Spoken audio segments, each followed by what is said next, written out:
Thank you, Jeff. I appreciate that. Well, good morning, everybody. It's so good to see you today. Thank you so much for being here. And you would say a pretty good start to yesterday. Yeah, right. What an incredible lineup of keynote speakers. I know we heard from Salim, Basul, Randy Grady with Shake Shack to Francois last night was just incredible. And of course, we spotlighted Dubai Cares, and I just wanted to take a moment and say we're currently at about $65,000. So this brick, you know, this brick comes from, we built this school, and we need more than $65,000 to do that. So if you haven't given, please go out and make a donation to Dubai Cares. I also want to just take a moment and recognize in the back of the room, thanks to Unilever, our people, the translation of Mandarin back there. Can you guys wait? Can we just give them a round of applause, and all our special guests from Asia Pacific? Thank you very much. Now, if you thought yesterday was good, it's good to see you in the front row, Aziz. That's terrific. That's why if you thought yesterday was good, wait until you see what we have lined up for you today. And to get us started, it's a great pleasure to bring up the CEO of Food Services at IFCO, Fernando Arias. Let's give Fernando a round of applause. Hey, good morning. Good morning. Good morning, Fernando. I am so excited about what we have planned for today. And we talk a little bit about IFCO. And of course, Mr. Gupta is so shy and so humble. But we know there's a lot of great things that IFCO does. So how do you take all of that experience and convert it to excellence in this great industry of ours? First, I want to congratulate you. It's been another great Global Restaurant Leadership Conference. Thank you very much. Well, thank you. Yeah, Jeff. We at IFCO have a very long journey. We have about 152 years of history. It started with the Atlanta Group back in 1865. At IFCO, our people strive for excellence with an entrepreneurial spirit in everything we do.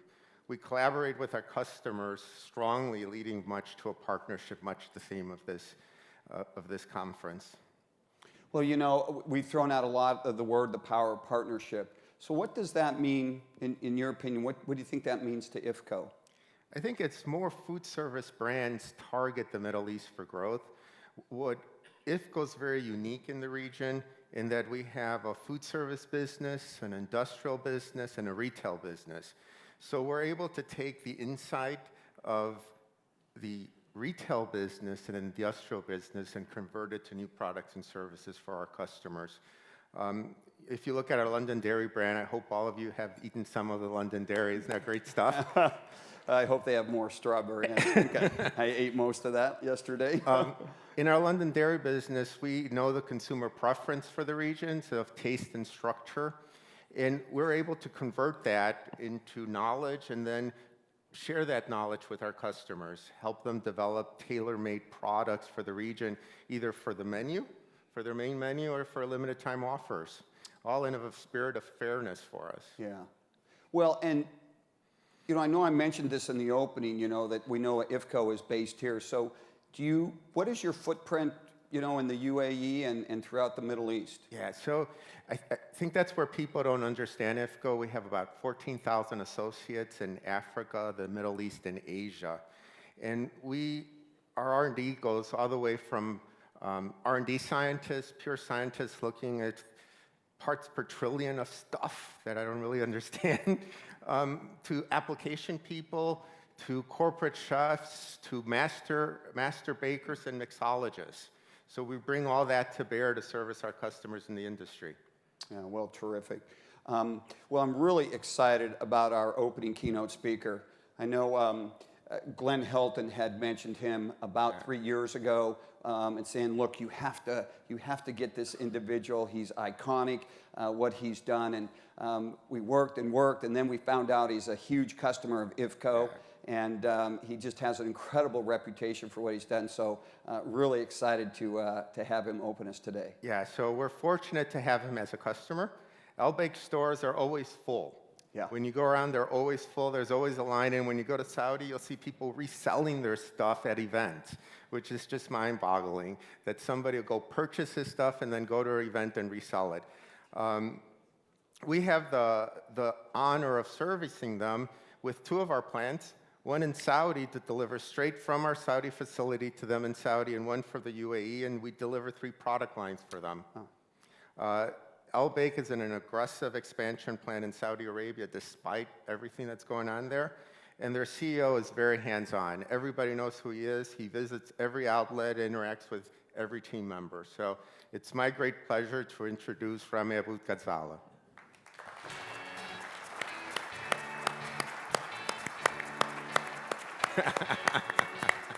I like that. Thank you. Thank you so I much, feel Rami. left out. I'm really sorry. Next time. Thank you. Thank you so much for your. Yeah, when kind- Fernando said he's hands-on, I saw him this morning, and of course I've seen him with the hat in some of the literature, and I'm like, he comes in with the hat, and I'm like, that is a really cool hat. I think I should get one, and then sure enough, we pull the strings, and it's very good. There we So go. the stage is yours, my friend. you. Thank you for sir. being here. Thank you. Assalamu alaikum, and a very good morning to everyone. Thank you for having me here. It's a true honor. I'm truly humbled to be standing here between you and sharing our story with everyone. The ALBAIK story started 70 years ago when our founding father, he was 18 at that time, lost his home because of war. And although he lost everything he owned, he did not lose his spirit. He ended up leaving, going to Saudi Arabia, and it became his home. Throughout the next 15 years, he worked diligently, gave it everything he's got in order to build his own little fortune. In 65, he had his second loss. When he woke up one day and he read in the newspaper that the bank that he had all his fortune in went bankrupt. So here we go, he's back to zero. He had to start all over again. As a true entrepreneur, that did not bring him down. He had that fighting spirit still in him. And he kept trying and trying to find the right project to start his life again. Nothing worked until in 1974, he started a restaurant business, the ALBAIK business. Unfortunately, customers at that time didn't know what fried chicken was. And no matter what he tried to do, it was frustrating. I remember he used to come home at night smelling like fried oil. It was not from IFCO, by the way. And he would be very frustrated. He knew he had the right product.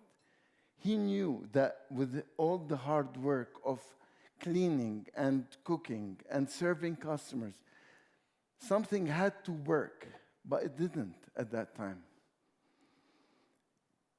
2 years after he started this project, his last challenge in life came about.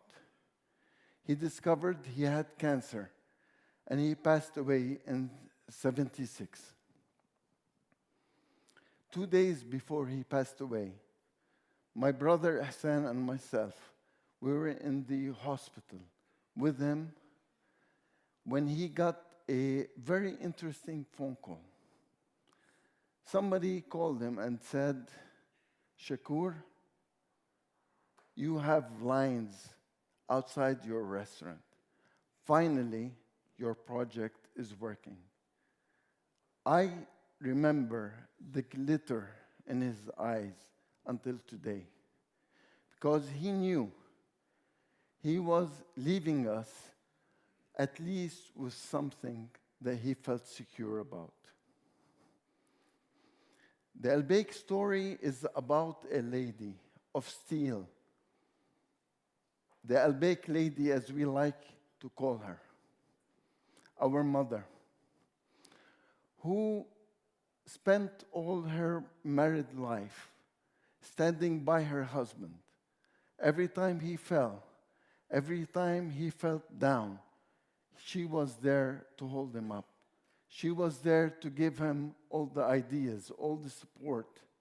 As a matter of fact, the ALBAIK idea came from her. She is a true believer of excellence, of attention to detail, and never be satisfied with results. At 77, she still reads every tweet that every customer writes about ALBAIK. And may God be with me if somebody writes something bad. Rami, what in the world are you doing? This is not what I brought you up doing.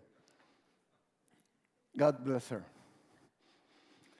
ALBAIK is about my elder brother, Ihsan, who when he was young, he always dreamt to be a heart surgeon. He couldn't make it. He studied engineering. And when he graduated, he was offered, he's a very tall guy, and when he graduated, he was offered a professional basketball job, which he declined, because he knew he had a mission in life, which is to continue what our dad started earlier. The good thing is that Ihsan heads today the Abu Ghazaleh Charity Foundation. And one of the dearest projects to his heart is about providing 100 children, young babies with heart problems, the right operation and care so that they can stay alive. So he became a heart servant instead. ALBAIK is about my brother Ihsan and myself, who in our early 20s, we got a very interesting phone call from our banker. We went to his office, and he told us that during the time between your father's demise and you taking over, things went down south. And you are indebted to the bank for 7 million riyals or dirhams. 2 young men at 20 facing such a challenge at the beginning of their professional life. They asked us to sign IOUs the first time we ever saw them. And they told us that they're taking everything we own and they're leaving us with 3 restaurants only. And if we didn't pay the rest of our debt within 2 years, they would take everything up. We didn't care. We signed because that glitter in our father's eyes is what keep us working very hard every day. The ALBAIK story is about thousands of young men who left their countries to come and work at ALBAIK. They spent the best times of their lives building this brand. They were able, through that, to provide the best education for their children and their families. The ALBAIK story is about the billion-plus customers that we have served until today. These customers that have become loyalists They have become people who are true believers of what the brand stands for, to the point that they defend the brand on social media whenever somebody tries to attack it. They are the true customers that everybody would love to have. A few years ago, I had a meeting with a lawyer friend, and he was wagging his finger at me. And he said, Rami, don't you ever think that ALBAIK is yours and your brother's. It is not. And you better not mess it up. It is the people's brand, and we are proud of it. So you better take care of everything about it. This got us to step back and think about what's going on. I mean, you look at all the research results, the YouGovs, the Brand Simplicity Index, whatever you want. You find ALBAIK is right there on top. Although we're still serving only one part of Saudi Arabia. What was going on? What is this love that we are having from our customers? And we had to answer a very difficult question, which is why? Why do we exist? What is this brand about? Why was God gracious enough to pull us from the bottom and provide us all this blessing? And we reached to a very interesting answer, which is that ALBAIK is an amana. Amana is a trusteeship. Amana is the most important and most difficult contract you sign with the Creator. We believe that ALBAIK is not owned by us anymore. We are entrusted by God for this brand, to protect it, to nourish it, and to grow it so that the goodness of it is spread all over the world. To do that, we had to work very hard on this trust issue. If the Creator entrusted us with ALBAIK, then we better build this kind of trust between us and society, between us and our customers, and between us and our team members.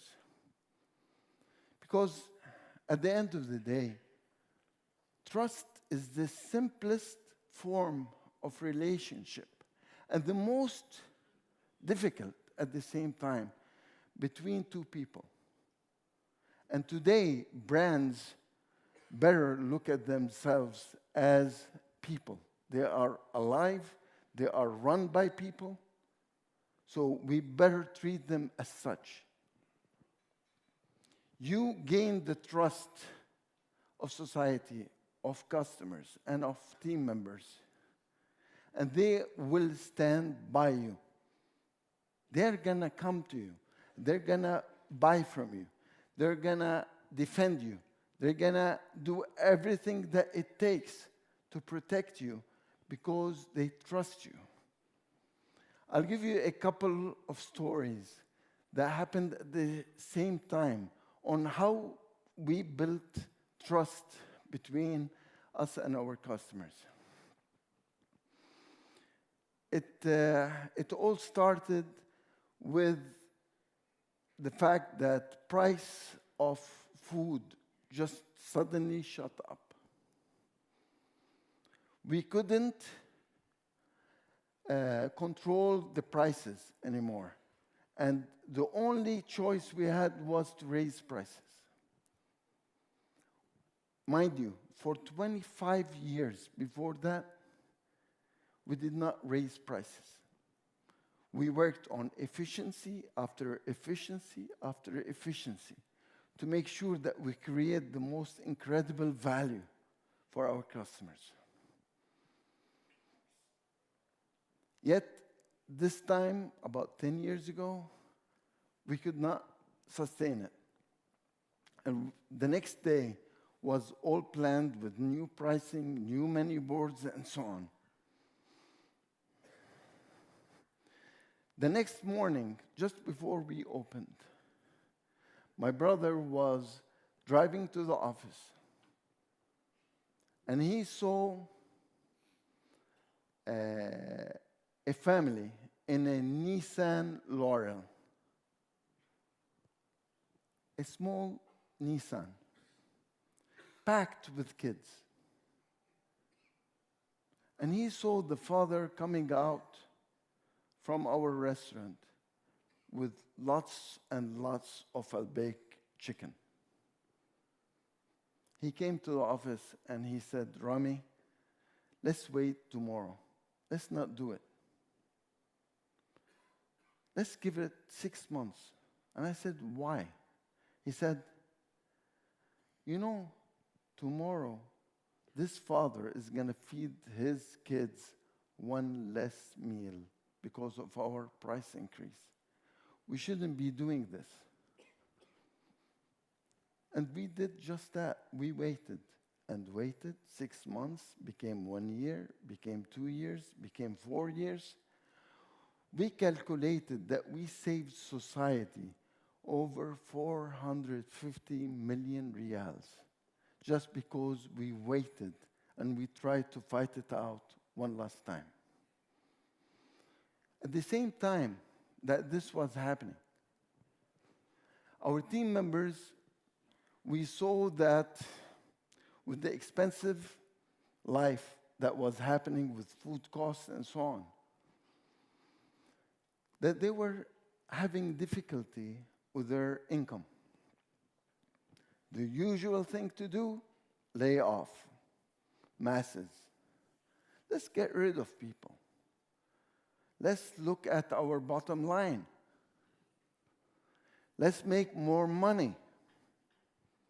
But we didn't do that.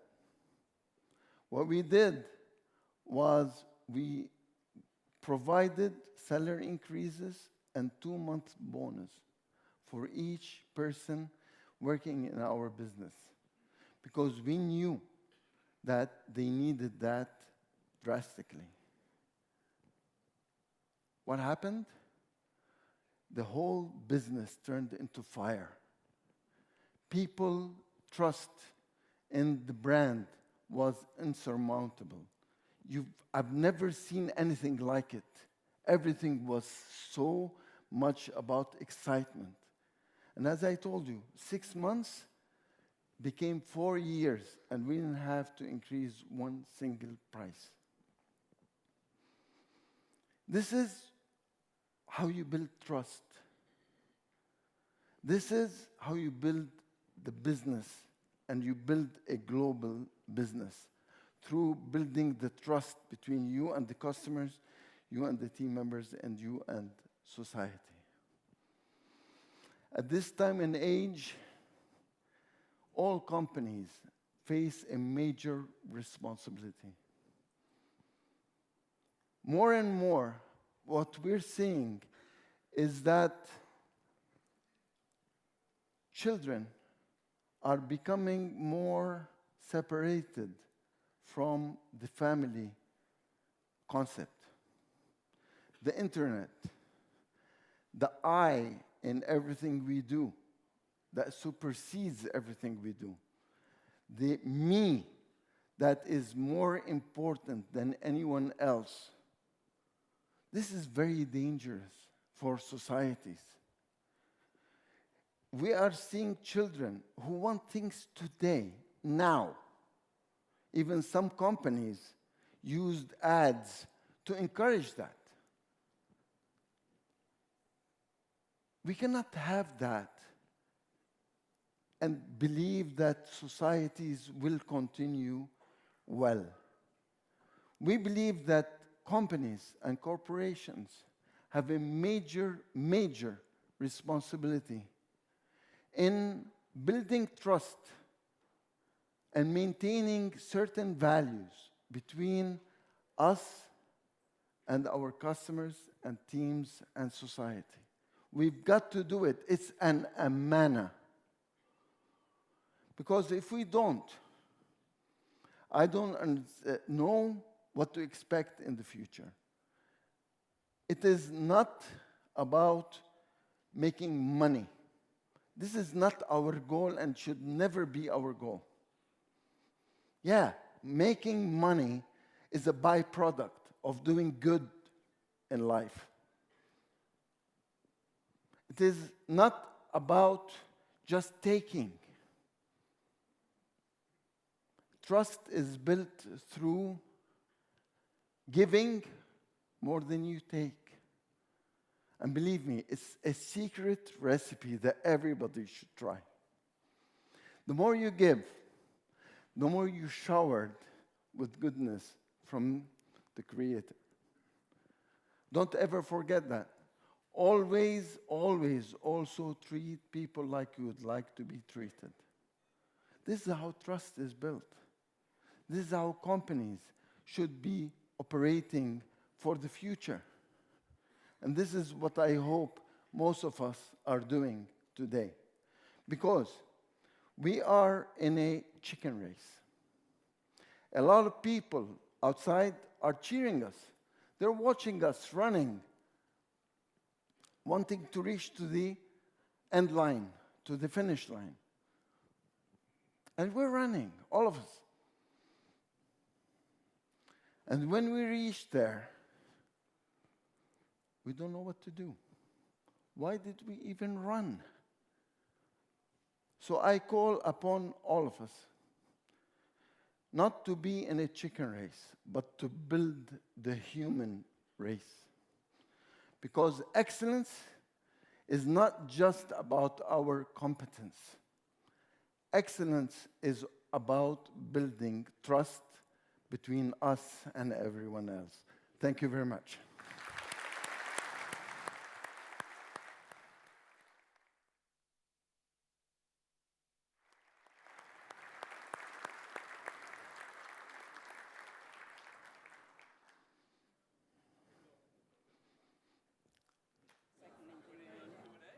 Of course. We have a moment if you want to take a question from the audience. Absolutely. All right. Anybody have a I question? see a question right there. There we Okay. go.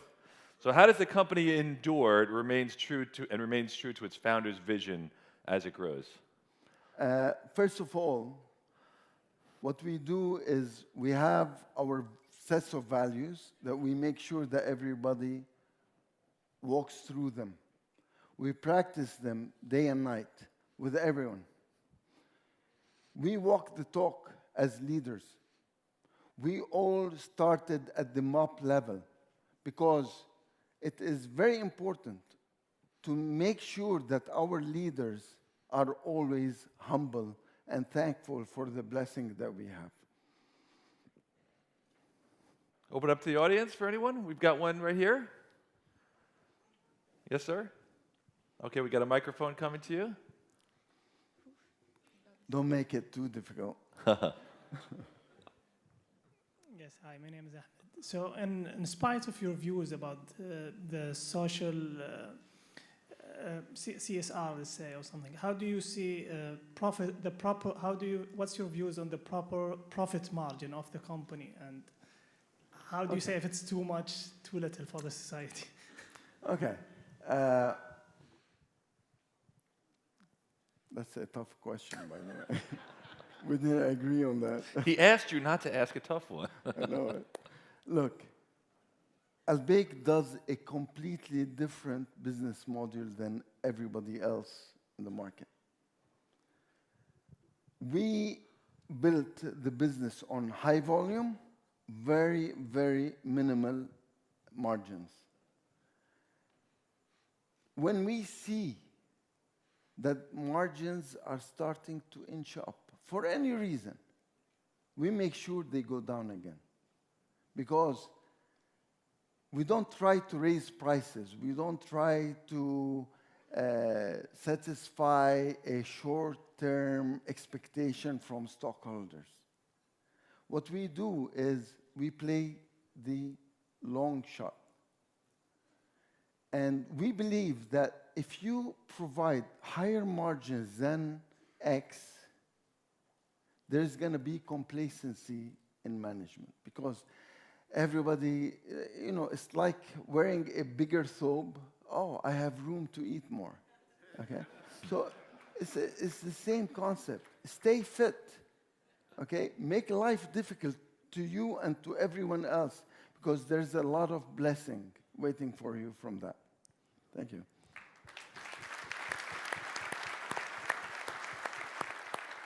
Anyone else? Oh, there we go. Hey, we've got a microphone coming for you. Assalamu alaikum. I'm from Saudi Arabia. My name is Othman. And I would like to ask you for advice. I know so many people are working in Saudi Arabia here, and so many young people are opening restaurants every day. And they are really worried about the changes in the working visas and the prices they put or the taxes they put on hiring working people. For me, I don't believe it will be any negative change, but I would like to hear from you and advice for us as young people. Thank you for the question. America was built by its people. I believe Saudi Arabia should too. I believe that we should become a global country with global brands.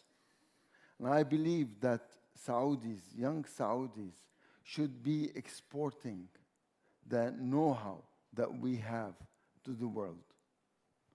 So instead of resisting change, let's work with the change. It's a very positive change if you want it to be. It's just a mindset change. Trust me, what I've seen with young Saudis, our culture is a hospitality culture. And the young Saudis that work at ALBAIK are such hospitable people. They know how to take care of people. They know how to serve customers. Maybe they're shy about it at the beginning. But when you give them enough strength, enough belief in themselves, a great career path, they will do their best to build the brand with you. They are amazing at service. Trust me in that. Thank you. Thank you. We have time for one more. We have another question that's come in on the app. Your company has grown. How do you ensure the whole team shares the values as the scale continues to grow? Another tough question. All right. It's not an easy answer. It is not a 1 + 1 = 2. We keep trying, doing different things in order to see how it would work. But it's all about, especially when you start to grow and your experience average of people starts to drop. That becomes very dangerous because with the older people, they already have the values embedded inside them. It is the new generation that's coming in, and with faster growth, you start to find that the experience curve is coming down. And that's where the danger becomes. So we try to have a lot of storytelling by team members who have served 25, 30, 35 years in the company. They become our ambassadors. They go and visit with me every single restaurant. and we talk about these beautiful stories, and we share with them the learnings from them. And we make sure that every once in a while, we provide them projects to work on in order to build such values. That's one of the activities we do. I hope it's enough for now. Thank you. Thank you so much. Thank you so much. Great. Good to see you. Thank you. All right. Yep. Exit stage there we go. left or right. It's all right. It's there.